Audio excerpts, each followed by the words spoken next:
away. Let's meet for a coffee. When? Now. Okay. I was with Alejandro. We went to meet with him. We pitched the story to him, and he starts crying. He said, "Man, this is more personal to me than to you guys. You have no idea. It's a long story, but send me the script tomorrow." I mean, sent him the script, read the script that night. He calls me the next day. But I have a little challenge. My wife saw Narcos Colombia on Netflix, and she doesn't want me to go to Colombia because she doesn't feel, that I will be safe there. So what can we do? Can we film this somewhere else? No, this story took place in Cartagena, Colombia, and everything is ready to go there. But this TV series, you have no idea how much damage they do to our countries. Mexico, Colombia, all these TV series about narcos and glorifying all the evil, and they put the camera in all the bad stuff, and then people think that we are what they see in film or television. Instead of putting, we have good and bad, like anywhere else, right? But they don't put the camera in the good stories, in the hero stories. The same way how we did it, putting the camera in the real hero story, right? Because then young people have this tendency to imitate what they see in film or television. I want people, when they hit the theater, to say, I want to become like Tim Ballard. I want your children, when they see this film, I want to become like this guy. I want to save lives like this guy. Not like Superman or Batman or Spider-Man, but an everyday hero, a real hero. So I called him, I have a good news and a bad news. Good news, Jean Caviezel said yes. Bad news, his wife saw Narcos Colombia on Netflix, and she's a little, scared. And he said, well, ask them if 30 ex-Navy SEALs will be enough to protect him in Cartagena, Colombia. I passed the message, green light, we're in Colombia filming the movie. What happened? 3 days later, 4 days later, half of them are not on set. So as a producer, I need to know, I know who is on set, 200 people, extras, actors, half of them are not on set. And I'm like, I don't want to scare anybody, but half of them are not on set. A month and a half later, I'm reading a local newspaper that it says, Colombia government with the police arrested traffickers and rescued 200 children, more than 200 children who were kidnapped in Cartagena, Colombia for sexual exploitation. And when I'm reading that newspaper, I wrote to see Tim, look, brother, like it's very similar, like in the movie. And he smiles and he said that was us. So what? Well, some of those guys were walking in Cartagena, Colombia. People approached them and, hey, hermano, senoritas, young girls, you want gringos, you want senoritas. They didn't know these guys were experts at rescuing children. So they followed, they followed the conversation. Next thing you know, they asked help from the government of Colombia. And they rescued the children. They give all the credit to the police because they needed to be with us undercover for a few more months. But can you imagine, how God works? Thank God for Jean Caviezel's wife for saying no, because that no was not a bad news, it was an amazing news. Because of that no, he had that idea of bringing these guys there, and because of the movie, and we were there, and because of the no of Jean Caviezel's wife, 200 children were rescued. Thanks be to God. So it is my honor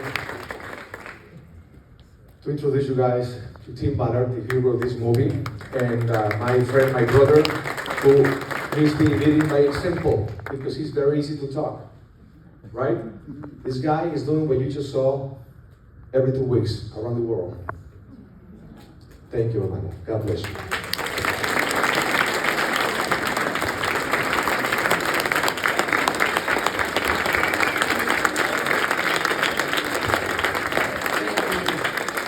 I want to say this, because this guy keeps calling me the H word, it makes me feel very uncomfortable.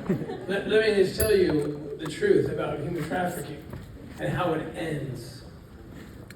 I spent 12 years as a special agent with the U.S. government, as you saw in the film. You saw why I left. And we have been blessed to rescue through Operation Underground Railroad. I've also served as the CEO of the Nazarene Fund, all throughout the world doing these kind of operations, and we can rescue the one in hundreds and thousands. But you saw the stats at the end, those are real stats. Millions of children have been forced into slavery. I can't rescue millions, my teams can't rescue millions. And so the true heroes are those who can. And it's not me, it's him. It's you. Let me tell you why. Let me tell you how I know this. I love history. I read history. I try to learn from history. When I was put in undercover school in 2006 or 7, I think, they threw me into this scenario to see if I could do it. And it was very challenging, very stressful. It was like a set, and I had to go one-on-one with an undercover operator who's playing the role of a bad guy. And I was told to go in and try to get him to talk about children. He didn't know this. He didn't know that that's what every 15 minutes another candidate comes through. And only like a third of the people, by the way, make it through the school. And so I get in there and start trying to bring this up. And this experienced undercover operator in the U.S. government turns green. And he stands up and he says, out of roll. That means something's wrong. And he looks through the two-way mirror and he says, what are you guys doing? I have a 2-year-old daughter. What's this, a joke? And he walks off. And I'm just like, what did I do? And the coach came up, the trainer, and said, Tim, here's the bottom line. We're in kind of uncharted waters right now. Like, this is new. We don't really have curriculum for how to train you or anyone to infiltrate the dark world of child sex slavery. And so I felt alone, and so I consulted history, because I knew one thing: this was slavery of a different kind. But slavery, later on I'd learned the stats, 27 million people currently enslaved through labor, organ harvesting, or sex slavery. Millions of children, 6 million plus, between 6 and 12 million children. So I consulted history because I didn't have any other curriculum to consult. And I studied everything I could about the original Underground Railroad. Harriet Tubman is my hero. Frederick Douglass.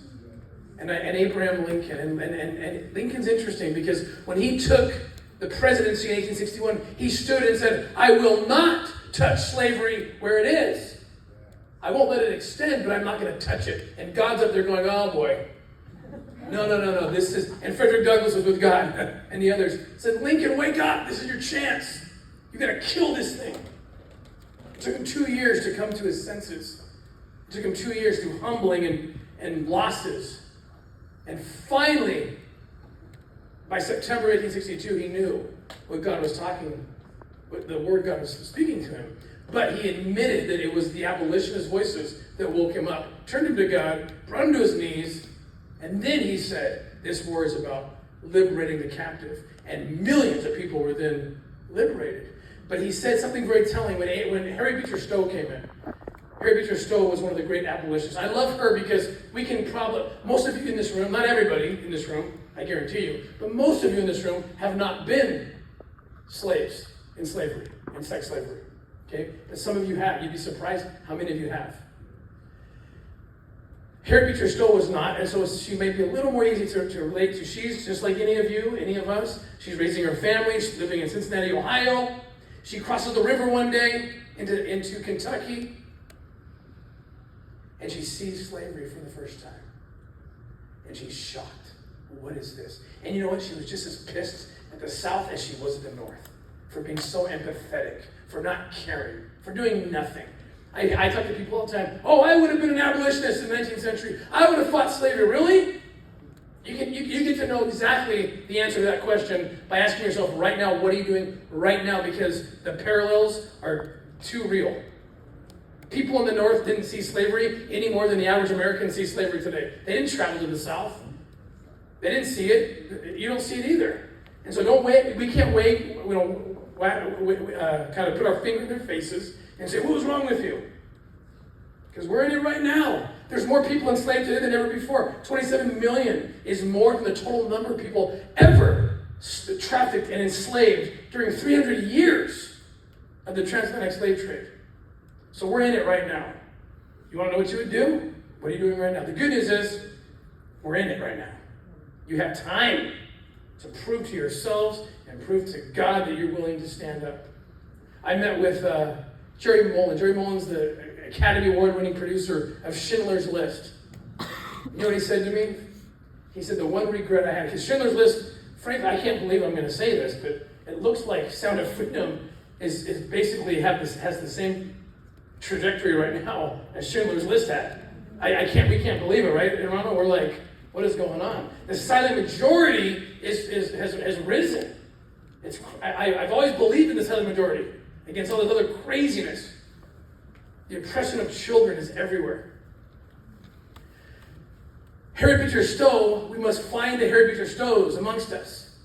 When Abraham Lincoln met her for the first time, and I want you all to relate with her, because she saw slavery just like she stumbled upon it in Kentucky.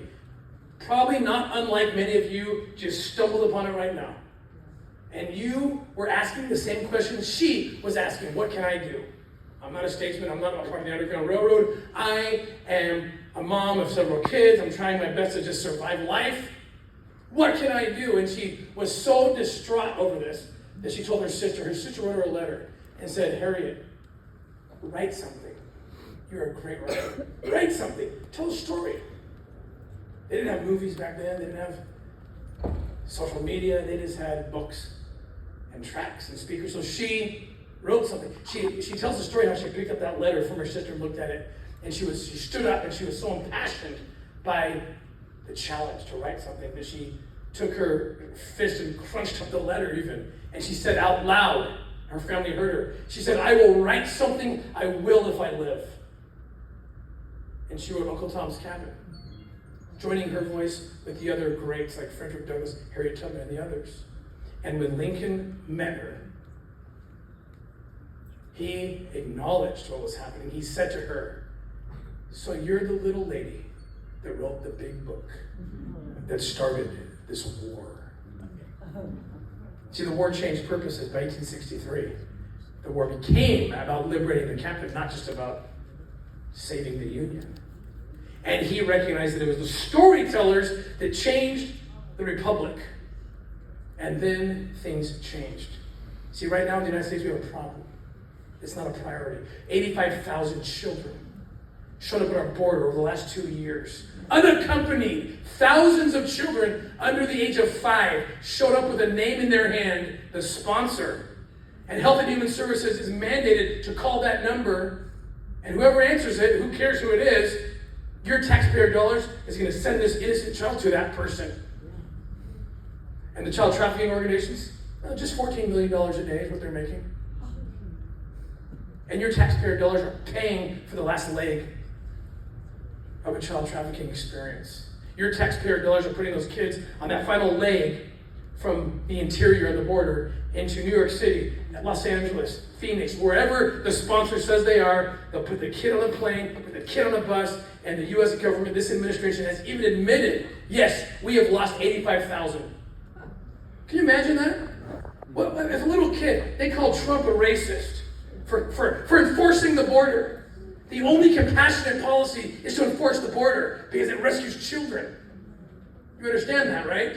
Yes. You don't let kids come in. You don't incentivize traffickers by saying the doors are open. You de-incentivize them by saying the doors aren't open. And then they won't kidnap the children in Central America. They won't look for the loophole. In the meantime, 85,000 children have been lost into the belly of this country. And I'm sad to say this. This country is the #1 consumer of child sex material on the planet. Mexico is #1 in providing the children. Do you see the problem we have here? I love that this film, which was produced and written way before any of this was an issue. You see the little boy rescued at that border, that's a real story. They filmed, Homeland Security allowed these guys to film in the very spot where that happened. I can't watch this film. I don't watch it, I come in late. I sweat, I cry, my PTSD is triggered because they filmed it where all these things happened. That's a real story. And the necklace with the name, with my name, true story. I have the necklace, the kids didn't keep it, they let me keep it. They insisted I keep it. But the point I'm making is this, I can't end this. My teams can't end this, but we'll always do it. Well, it's worth it to us to save the one. I'll do everything just to save one. But that's just thousands. It's wonderful. It's just thousands. There's millions. How do we change them? We do it like Lincoln recognized was the way. Like Harriet Beecher Stowe, Frederick Douglass, Harriet Tubman, they recognized what was the way. It's storytellers. This man right here, Eduardo Verástegui, who, by the way, he's not going to say this, but I will, is going to be running for the presidency of Mexico, and he needs to win.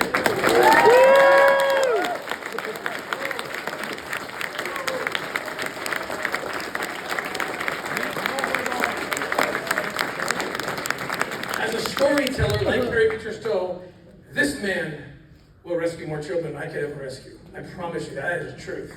I recognize it in him as Lincoln recognized it in Harry Beecher Stowe, and I pray to God that Sound of Freedom can be this generation's answer to modern day slavery. That this film can be the Harry Beecher Stowe of our day. And back to Schindler's List. Jerry Mullen said this to me, the Academy Award producer. And this is the last thing I'm going to say, and we'll go on to that question. He said, I regret one thing. We made Schindler's List.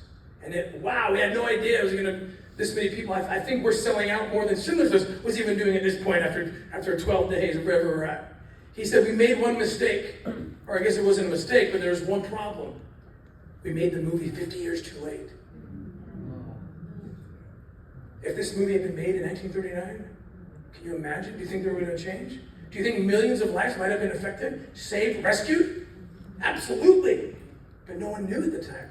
And by the time they made it, it was 50 years too late. When they left the theater, there was nothing to do. There was no one to save. The director of Sound of Freedom, Alejandro Monteverde, said something that brought tears to my eyes.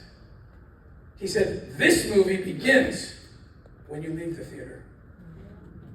Because this is something that Jerry Mullen couldn't comprehend. This film is made in the 1939 of our issue, of our problem, of our modern day slavery, of our modern day Holocaust. And I know you say, don't say that word, that's too profound. It's not too profound. I've seen these children. There's nothing worse on earth or hell than children being raped. There's nothing worse. You talk about the death penalty. I don't care if you're for or against it. But if you're for it and you think that even murdering someone is worse than raping a small child, there's nothing worse than this. And it's happening times a million every day around the world. And I've been trying to wake people up for 20 years. I've been hunting pedophiles for 20 years. And for 20 years, I've been just crying, pleading. Someone listen. They don't want to believe it's real. You see this leftist media right now? Pretending this is not real? By the way, on October 11, 2014, that's when that big operation you saw went down. Rolling Stone, The Guardian, all these leftist outlets, they all praised it. They reported on the very operation you just watched. 10 years later, it didn't happen. Same exact outlets. No, didn't happen. No, not anymore. I'm not kidding. I have a reason. We'll get into it. Come here. I'm speaking here tomorrow, and I'm going to tell you why it is. I don't have time to do it right now because it'll take me probably 40 minutes. Why are they lying about this movie? I'll tell you why. And it's gonna break your heart and hopefully call you to action. But I'm telling you right now, the storytellers are the ones who are going to end this. And the one piece of good news is you're all storytellers. This is a mega storyteller over here, this man right here. But you're all storytellers. You can all buy tickets. You can all tweet. You can all tell your friends, come see this film. And that is how we are going to end